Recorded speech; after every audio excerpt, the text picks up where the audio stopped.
ये वाल्केनो है जी जी। और ये प्रेग्नेंट 6 महीने की, और दूध भी सेल करता हूँ। तो ऐसा नहीं कि किसी सोसाइटी में कर रहा हूँ कि मैं उनके कंट्रोल में रहा हूँ। इसको जॉर्डी का WWS के जॉर्डी का सीमन लगाया। महाराष्ट्र में मुंबई में रहे हैं और डेयरी फार्मिंग में लगभग 4 साल से जुड़े हैं पूर्वांचल क्षेत्र में। आप इस पूर्वांचल क्षेत्र के डेयरी फार्मिंग कैसे देखते हैं? दोस्तों, डेयरी फार्मिंग के बिजनेस में बहुत ऐसे लोग हैं जो बाहर से आकर के इन्वेस्ट करते थे और फेल हो जाते थे, लेकिन आज एक ऐसा माहौल बन चुका है कि 2 राज्यों में कोई बाउंड्री नहीं है। लोग एक दूसरे से मिलते हैं, अपने आइडियाज़ को एक्सचेंज करते हैं और सीखने के बाद अच्छे से डेयरी फार्मिंग के बिजनेस को बढ़ा रहे हैं। आज हम एक ऐसे शख्स से मिलाने जा रहे हैं जो कि कंस्ट्रक्शन के बिजनेस में बहुत ही अच्छा कर रहे थे मुंबई जैसे शहर में, और आज वो उत्तर प्रदेश के आजमगढ़ में अपने गांव आकर के और 3 साल से डेयरी फार्मिंग कर रहे हैं। बहुत सारे चुनौतियों को समझते हुए आज डेयरी फार्मिंग में एक अच्छा मुकाम बना लिए हैं और पूरी तरह से सेटिस्फाइड हैं। तो उनसे मिलवाते हैं, सारी जानकारी लेते हैं कि किस तरह का उनका फीडिंग है, कैसा मैनेजमेंट है, क्या कर रहे हैं। इस वीडियो पे बने रहें, अच्छा लगे तो लाइक करें, सब्सक्राइब करें और शेयर करें। तो आइए मिलवाते हैं, सारी जानकारी लेते हैं। आपके सभी दर्शकों का स्वागत है। तारिक अनवार नाम है मेरा। जी जी। मैं पहले मुंबई में कंस्ट्रक्शन का काम करता था। कोरोना काल में मैं आया यहाँ, तो जाने की इच्छा नहीं हुई, फिर इसी लाइन में आ गया। मुझको शुरू से बचपन ही से ये सब पशुओं से बड़ा लगाव था। जी। फिर जो बचपन में था वही चीज़ इस स्टेज में मेरे सामने आ गई और अच्छा लगने लगा, करने लगा। लॉकडाउन के समय जब आया तो बिल्कुल खाली पड़ा था, कुछ समझ में नहीं आ रहा था। तो मैंने क्या किया कि एक गाय लाया घर के लिए, कि घर का दूध निकालूंगा, जी जी। कुछ बिजी रहूँगा। तो घर दूध कितनी ज़रूरत है, कम ज़रूरत थी। बाकी जो बैलेंस बचता था तो लोग आजू बाजू के लोग आने लगे और दूध खरीदने लगे। तो वही जब 4-5 लीटर दूध एक्स्ट्रा बिकने लगा तो मैंने कहा बिज़नेस अच्छा है। अच्छा। एक गाय से फिर 2 गाय किया, फिर 2-3 के बाद कुछ समझ में आया, कुछ स्टडी की मैंने सीमन के बारे में, इसकी नस्ल के बारे में, और उसके बाद कुछ यूट्यूब चैनल का सहायता लिया और समझ में आने लगा धीरे धीरे। तो फिर धीरे धीरे मैंने शेड बनवाया, ये शुरुआत की। अच्छा। उधर का शेड पहले लिया और कुछ 10-12 गाय लाया और उससे शुरू किया मैंने बिजनेस। तो 10-12 गाय कहाँ यहाँ लोकल परचेज किए थे या बाहर से लाए थे? कुछ बाहर से लाया था, 6 गाय बाहर से लाया था, कुछ लोकल थी। अच्छा। लोकल परचेज किया था। तो ये 4 साल के दौरान आपको क्या क्या परेशानियाँ आई? परेशानियाँ तो सबसे बड़ी फीड की थी। जी जी। और फिर हरा चारा एक्चुअली गाय ये पशुपालन चालू करने से पहले हरा चारा का इंतज़ाम कर लेना चाहिए। जी। नहीं तो परेशानी उसकी होती है। और भूसा, ये सब तो भूसे वूसे तो मिल जाते हैं पैसे पे भाई, सस्ता महंगा कुछ मिल जाएगा। लेकिन फीड और हरा चारा पैसे पे नहीं मिलते जब तक कि आपके पास कॉन्ट्रैक्ट न हो और उसके अच्छी फीड कंपनी ना हो, तो फिर आप फेल हो जाएंगे। जी। इसके अभी जो आप ये बिजनेस देख रहे हैं लगभग 4 साल के बाद, कैसा महसूस कर रहे हैं? मतलब यह बिजनेस सही है? अब मुझको लगता है कि यही बिजनेस सही है। अच्छा। मैं बहुत सुकून से हूँ, कोई टेंशन नहीं है, पशुओं में रहता हूँ और प्रॉफिट भी है, घर पे हूँ और किसी का कोई ज़्यादा प्रेशर है, कुछ नहीं है। गांव में रह के इससे अच्छा कोई बिजनेस तो हो नहीं सकता। जी जी। मतलब अपने लोगों के बीच में, अपने लोगों के बीच में हूँ। अच्छा। माँ बाप हैं, भाई हैं, बहन हैं, सब हैं, सबके बीच में हूँ। पूरा कंट्रोल रहता है अपने हाथ में, दूसरे के कंट्रोल में आदमी नहीं रहता।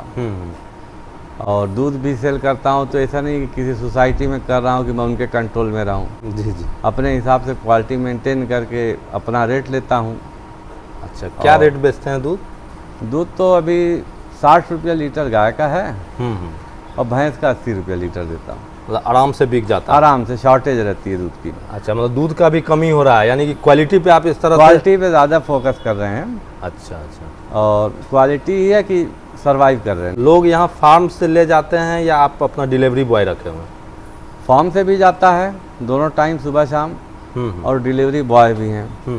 तो डिलीवरी बॉय यही एक सुविधा देते हैं तो उसका पैसा मिलता है। अच्छा। ये 4 साल के बिजनेस में जो आप बहुत स्टडी किए हैं, बहुत सारे यूट्यूब चैनल को देखे हैं, बहुत सारे जानकार डॉक्टरों से बात किए हैं, फार्मरों से बात किए हैं जी। इस 4 साल में सबसे बेस्ट चीज़ आपको क्या लगा पशुपालन? पहली चीज़ जो है सुकून वाली बात, बहुत ज़्यादा सुकून है। जब आप थोड़ा सेट हो जाएंगे तो आपके अंदर से बड़ा सुकून रहता है, कोई टेंशन नहीं। ये सबसे बड़ा, सबसे बेस्ट है जी। आपका खर्चा निकल रहा है, ये बहुत अच्छी चीज़ है। अब इससे बड़ी चीज़ क्या हम बता गायों को दिखाया 1 बाय 1 थोड़ा जानकारी दें। जैसे वहाँ पे एक गाय जर्सी ब्रीड में देख रहे हैं, ये वाल्केनो है जी जी, और ये प्रेग्नेंट है 6 महीने की। ये हाँ, अच्छा, और बहुत अच्छी गाय है ये, बहुत सीधी है, चंचल है। और ब्यूटी तो इसकी नज़र आ रही है आप, बिल्कुल बिल्कुल, बहुत बहुत खूबसूरत है, मतलब ब्रीड में है, ब्रीड में। हाँ, तो ये कहाँ से आप लाए थे? ये मैं पंजाब से लाया था। अच्छा, मतलब फर्स्ट टाइम यहाँ आई? फर्स्ट टाइम ये यहाँ के बच्चा दी थी? हाँ, यहाँ बच्चा दी। ये सेकंड बार होने वाली हाँ, है? सेकंड। तो फर्स्ट बार इसका कैसे क्या रहा, कितना दूध पे गई? फर्स्ट बार ये 16-17 लीटर तक गई थी, बिल्कुल यंग थी, बछिया थी। अच्छा, दांत वात नहीं थे, फिर भी अपने हिसाब से उस टाइम सही दूध था। और इस बार क्या उम्मीद करते हैं, मतलब आपके पास इस क्या बार अगर ढंग से तो अच्छा मैनेजमेंट रहा तो 25 प्लस ही रहेगी। जी जी। तो इसके लिए अभी क्या करा रहे हैं, फीडिंग वगैरह? फीडिंग कृषि पालक है, उसका जो येलो बैग में आता है फीड, अच्छा, वो दे रहे हैं इसको। अच्छा, अभी इसको ड्राई नहीं किए हैं? नहीं, ड्राई कर दिया। ड्राई कर दिया। हाँ। अच्छा, ये जो सेकंड गाय जो यहाँ दिख रही है, ये मैक्स फ्लाई, WWS के मैक्स फ्लाई की है। अच्छा, 7वां महीना चल रहा है इसका। ये कहाँ से लाए थे? ये भी पंजाब से लाया था। ये भी पंजाब की ही गाय है? अच्छा, तो ये क्या 7th मंथ में ये भी ड्राई हो चुकी है? ड्राई नहीं, ये हीफर है। अच्छा, ये हीफर है। ओह वाह, मतलब बच्चे को ही वहाँ से लाए थे? हाँ। अच्छा, तो ये क्या इसका उम्मीद करते हैं, कहाँ तक ये दूध पे जाना चाहिए फर्स्ट लैक्टेशन? अब देखिए, ये तो 25 प्लस रहना चाहिए। अगर WWS की है तो 25 प्लस ही रहना चाहिए। हेल्थ अच्छी है, वेट भी अच्छा है। और ये एक बाछी देख रहे हैं, ये भी पंजाब से लिया था। जब से ये सब गाय आई थी तो बहुत छोटी थी, 2-2.5 महीने की थी। अच्छा अच्छा, ये जिंगर की है, WWS की। 3 महीने की प्रेग्नेंट है। मतलब कंफर्म है? कंफर्म है। तो सर, आप जैसे पंजाब से कितनी गाय लाए थे टोटल? 8 गाय थी सब। 8 गाय थी जी। उसमें से बच्चे को भी बहुत को लाए आप? हाँ, 2-3 बच्चे भी थे। अच्छा, ये 2 गाय यहाँ दिख रही है, एक जर्सी ब्रीड में है, ये जर्सी ब्रीड में है। ये टॉमकैट है। 15 दिन पहले बच्चा दी है। अच्छा अच्छा। हाँ। अभी कैसा, मतलब क्या दूध पे क्या है? अभी दूध पे तो कुछ 14-15 लीटर तक पहुंची है। तो इसके बच्चा देने से पहले आप क्या किए हैं, इसका व्यवस्था? इसको पालक का ट्रांजिशन फीड वो इसको दे रहे थे, 25 दिन चलाए हैं। अच्छा, कैसा रहा उसका? बहुत अच्छा रिजल्ट। अभी हेल्थ इसकी बहुत अच्छी है। अच्छा अच्छा। और ये इसके बगल में जो एक गाय है, ये वाली वाइट, ये ब्रूट है। ये भी पंजाब से लिया था मैं। ड्राई है, 7वां महीना चल रहा है। लास्ट टाइम कितना दूध गई थी? ये तो आई थी तो बहुत बीमार थी, बीमार गाय ही लाया था मैं वहाँ पंजाब से। अच्छा अच्छा। बहुत कमज़ोर थी, फिर भी एक्सपेक्टेशन से ज़्यादा 15-16 लीटर दूध दे रही थी। ये तो बहुत लंबी गाय है। बहुत लंबी गाय थी। उसके बाद हेल्थ इसकी अच्छी हुई है। और यहीं ये प्रेग्नेंट हुई। इसको जॉर्डी का, WWS के जॉर्डी का सीमन लगाया। इस बार बच्चा देती है तो आप कितना उम्मीद लगाते हैं, कहाँ तक जाती है? 30 प्लस की उम्मीद है इससे। मतलब आपको पूरा कॉन्फिडेंस? पूरा कॉन्फिडेंस है। अच्छा, एक यहाँ पे ये गाय देख रहे हैं, ये भी वही पंजाब वाले सेक्शन में है। अच्छा, लेकिन ये बूढ़ी है, तब भी बूढ़ी थी, अब भी बूढ़ी है, लेकिन दूध अच्छा है इसका भी, 20 प्लस है। अच्छा, और बड़ी सीधी गाय है ये।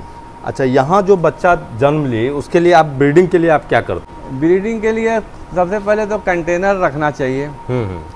सीमेन कंटेनर रहेगा तो आप सीमेन रखेंगे। अच्छा सीमेन, सिलेक्टेड सीमेन मंगवाइए और रखिए। तो ये आपने कब से डिसाइड किया कि कंटेनर रखना है? 1 साल से ज़्यादा हो गए। अच्छा, मतलब जैसे आप 4 साल से शुरू किए, हाँ। तो इधर 1 साल से ज़्यादा से अपना सीमेन रखा? अपना सीमेन। फिर भी मैं जो सीमेन लगवाता था वो अच्छा ही सीमेन मंगवा के लगाता था। अच्छा। पहले से ऑर्डर कर देता था। हाँ हाँ, AI वर्कर को कि ये वाला सीमेन ये मुझको चाहिए, तो अच्छा ही सीमेन लगाया। आपके फार्म की कितनी बाछी हैं जो यहाँ पे जन्मी है? 7 बाछी हैं आपके यहाँ फार्म की? जी। अच्छा, सबका क्या रिकॉर्ड है, मतलब जैसे किस बुल का आपने ज़्यादा सिलेक्शन किया? जर्सी में 210-35 है और टाइसन है। ज़्यादातर जर्सी पे काम किया मैंने अभी, और कुछ HF पे भी किया है। तो जर्सी का कारण ये था कि जर्सी मिलती नहीं, तो मैंने सोचा कि कुछ 1-2 साल जर्सी पे काम कर लूँ, कुछ उसके बच्चे आ जाएंगे तो जर्सी का बैच निकालने लगे। HF तो हर जगह मिल जाएंगे। अच्छा। उसकी ब्रीड हर जगह मिल जाती है। तो एक बैच जर्सी का आ गया, फिर उससे उसकी ब्रीडिंग करेंगे तो बाद में उसकी प्योरिटी बढ़ती जाएगी। जी। यही कारण था कि शुरू में मैंने जर्सी पे ज़्यादा काम किया। जर्सी ब्रीड का सबसे बड़ा अच्छा रोल ये है कि आपका दूध सेल होगा बहुत ज़्यादा। अच्छा, कंपटीशन में कोई नहीं रहेगा। किसी को मालूम नहीं है जर्सी के बारे में, इधर कोई जानता नहीं कि जर्सी है क्या।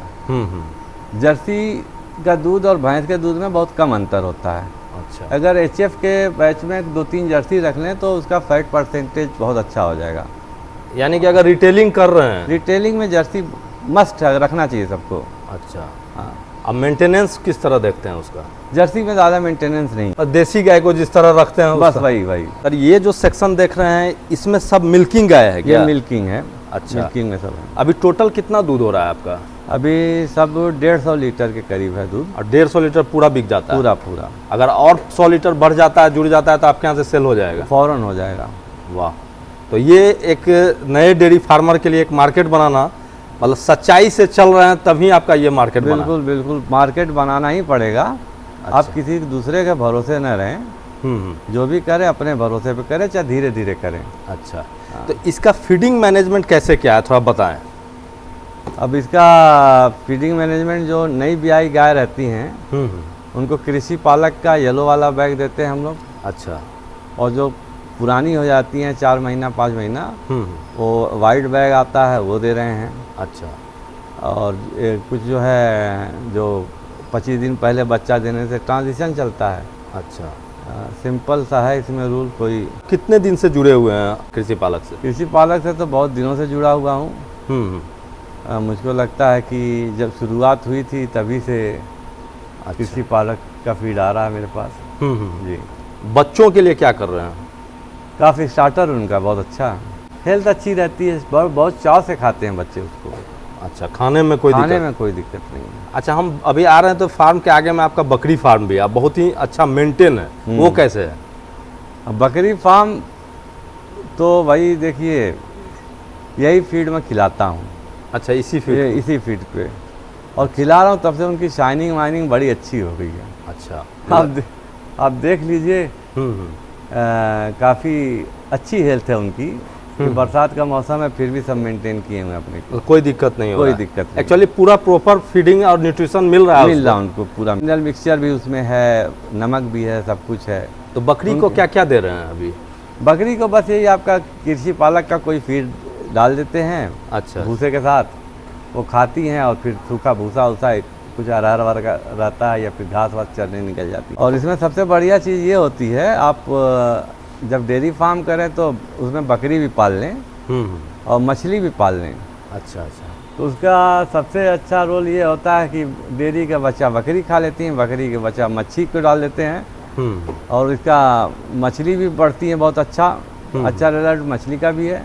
अच्छा, और बकरी तो खैर ये फ्री में हो जाती है सब। यानी आप यहाँ पूरा इंटीग्रेटेड फार्मिंग मॉडल कर रहे हैं? बिल्कुल। जैसे कि मछली पालन भी आपका देखे हैं, बकरी, मुर्गी, सब और हंस भी कुछ रखे हुए हैं। जी सब। तो आगे का इस डेयरी फार्मिंग में और क्या करने वाले हैं इसके लिए? अब इसको जैसे जैसे रिक्वायरमेंट बढ़ेगी हमारी, वैसे वैसे हम जो गाय है या भैंस है सब बढ़ाते जाएंगे। अच्छा, अभी तो हमको दूध की ज़रूरत है, लेकिन हमारे पास उतनी व्यवस्था नहीं है, जैसे हरा चारा हुआ, साइलेज हुआ या भूसा हुआ। तो इसके लिए पहले से तैयारी करनी पड़ेगी, फिर पशु उनको बढ़ाना पड़ेगा। टारगेट ये है कि अभी दिसंबर तक हम 200 लीटर दूध ले जाएं, ये साल 2024 में। अच्छा, और 2025 में 300 लीटर कवर करें। अच्छा, इसकी अपनी मार्केट रहे। बहुत फास्ट भागना, जैसे 10 गाय लाए 100-150 लीटर बढ़ा दिया दूध, तो उसका कोई, और मार्केट में 150-200 लीटर खपाना कोई बहुत मुश्किल नहीं है, लेकिन उसके लिए एक सेटअप चाहिए होगा। 7-8 किलोमीटर तक जो ग्राहक हैं वो डिमांड करते हैं और हम डिलीवरी करते हैं। 7-8 किलोमीटर के अंदर पूरा दूध सेल हो जाता है। यानी कि अच्छा, एक लोगों को पसंद आ रहा है और लोग और डिमांड कर रहे हैं, लेकिन हमारे पास है नहीं। अच्छा, एक चीज़ और है इसमें, जो ब्रीडिंग हम लोग कर रहे हैं, ब्रीडिंग से एक फ़ायदा ये है कि जैसे ये इतने पशु हैं हमारे पास, और जो उनकी हीफर है वो अगले साल उनके बच्चे होंगे, तो ऑटोमेटिकली वो 25-30% दूध इंक्रीज़ कर जाएगा। अच्छा, जो जिसकी माँ 20 लीटर देती थी, बच्चे 30 लीटर पर जाएंगे। और पहले ही ब्याज में जाएंगे। जो उनकी ब्रीड है, जैसी हेल्थ है, उससे तो यही मुझको लग रहा है और होना चाहिए। यानी कि दूध आपका इसी तरह जो ब्रीडिंग पे आपने मेहनत किया है 1 साल 1.5 साल से, उसका फायदा आपको अगले साल से दिखना शुरू बिल्कुल 100% मिलना चाहिए। आपका हरा चारा का कैसा क्या मैनेजमेंट है? हरा चारा तो वही अभी खिला रहे थे, जो न्यूट्री फीड है, कुछ बजड़ी हैं। लेकिन अभी ज़मीनें हैं तो सोच रहा था कि सबसे बढ़िया साल में 1-2 दिन मेहनत करके साइलेज बना लें तो वो ज़्यादा बेहतर रहेगा। बरसात और साथ में हरा चारा और हर रोज़ डेली काटना, फिर उसकी कुट्टी करना, खिलाना, ये बहुत बड़ा काम है। तो अभी जो थोड़ी सी बारिश कम हो तो फिर वही मक्का वक्का लगा के साइलेज की व्यवस्था करूँगा। कोई बहुत बड़ा काम नहीं है ये। अच्छा, थोड़ा सा कंसंट्रेट करने वाली बात है, वो हो जाएगा। महाराष्ट्र में, मुंबई में रहे हैं और डेयरी फार्मिंग में लगभग 4 साल से जुड़े हैं, पूर्वांचल क्षेत्र में। आप इस पूर्वांचल क्षेत्र के डेयरी फार्मिंग को क्या देखते हैं, कैसे देखते हैं? एक चीज़ यहाँ बहुत ध्यान देने वाली है कि लोगों को चाहिए कि जो पुराना मेथड है, पुराने ज़माने का, मैं देख रहा हूँ उसमें बहुत परेशान हो जाते हैं कि जैसे गाय या भैंस बच्चा दी तो बेसन लिया, गुड़ लिया, आधा 1 लीटर सरसों का तेल पिला दिया और फिर उसका रूमन ख़राब हो जाता है, फिर परेशान हो जाते हैं। फिर उनका एक मरतबा गाय ख़राब हो गई या भैंस ख़राब हो गई तो फिर उनकी समस्या 2 महीने 1 महीने तक तो दूध कम रहेगा ही रहेगा। तो उनको समझना चाहिए, सीखना चाहिए। बहुत से लोग आते हैं अक्सर, अच्छा, इस फार्म पे आते हैं, इस फार्म पे आते हैं, मशवरा लेते हैं, अच्छी बात है। और समझाओ शुरू में तो नहीं समझ में आता, जब फंस जाते हैं तो फिर वही मानते हैं कि भैया टेक्निक से चलना ही पड़ेगा, नहीं तो फिर आप बंद कर दें। कितने पशुपालक आपसे जुड़े हुए हैं? लगभग आसपास के गांव के अक्सर आते हैं, जितने हैं 10-15 तो आ ही जाते हैं महीने में। और यहाँ के मतलब पशुपालक में आप क्या देखते हैं? नस्ल की जानकारी नहीं है कि कौन से नस्ल की। पहली चीज़, जर्सी और एचएफ में वो फ़र्क नहीं कर पाते। दूसरे, सीमेन की जानकारी बिल्कुल भी नहीं है। अच्छा, वो एआई वर्कर को कहें कि भाई अच्छा सीमेन लगाओ, अगर थोड़ा सा महंगाई 50 रुपया 100 रुपया महंगा रहे तो भी उनकी अच्छी ब्रीड हो जाएगी।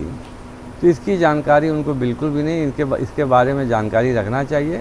और कुछ लोग पूछते भी हैं आके, तो बता देता हूँ भाई कि यहाँ मिल जाएगा, फला साहब हैं वो लगा देंगे। यानी आप अपने फार्मिंग के साथ साथ लोगों को भी पूरा बता देता हूँ कि भाई सबका उत्थान है, सबका उत्थान हो, सब आगे बढ़े। और ये एक बहुत अच्छी बात आपने बताया कि दूसरे को भी आप सपोर्ट कर रहे हैं। आज पंजाब जो जिस स्टेट है, जी, आगे बढ़ने के पीछे यही कारण है कि लोग एक दूसरे से जुड़ करके सही जानकारी को दूसरे के साथ शेयर करके आगे बढ़ा रहे हैं। बिल्कुल बिल्कुल साहब। अब तो जैसे शुरू में आपने बताया कि अब यूपी बिहार बॉर्डर तो ख़त्म ही हो गया डेयरी की वजह से। जी जी, अब सब मिलजुल के कर रहे हैं। अब फीड भी हम बिहार से ले रहे हैं और बहुत आ जाता है, ऑर्डर करेंगे 5 घंटे 10 घंटे के अंदर अंदर आ जाता है। जी जी, तो ये सब बड़ी आसानी हो गई हैं।